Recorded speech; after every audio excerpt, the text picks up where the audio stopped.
Before the siege here was tightened, 3-year-old Hamza was walking and talking. Now he's unable to stand on his own and can only lay on his back. Instead of speaking words, he cries for food. Hamza is just one of thousands of children in Eastern Ghouta who are suffering from acute malnutrition. Activists say more than a dozen have died from a lack of food since July, and many more could follow. Mohammed is a 55-year-old widow. She's been taking care of a boy she found on the streets in a house that has no heating or sunlight.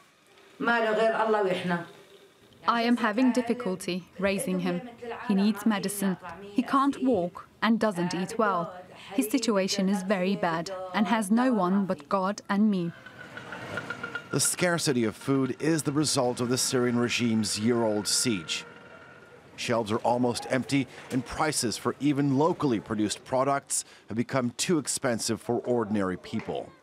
It's part of the regime's agenda to force its opponents to submit and surrender. One person who doesn't want to surrender is Bassem Kuzik. The symptoms from the malnutrition he suffers showed up 9 months ago. Doctors say that he needs to eat or immediately be evacuated for treatment. They said I need to eat banana, apple, orange, honey and milk. But where are these in Ghouta? We can't even afford bread. God help.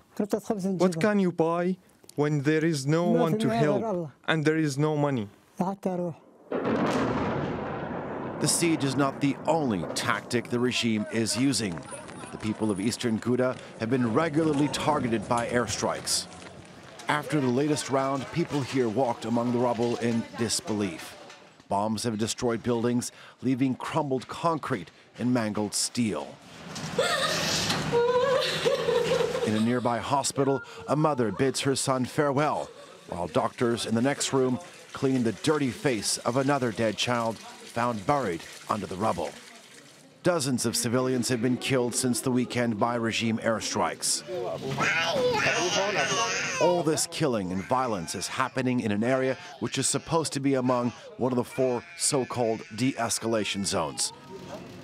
So as the peace process in Astana and Geneva continue, all sides will need to find ways to ensure that the Assad regime is committed to the cessation of hostilities if there is to be peace. But for now, those talks are of little comfort to the people of Eastern Ghouta. Alican Ayanlar, TRT World.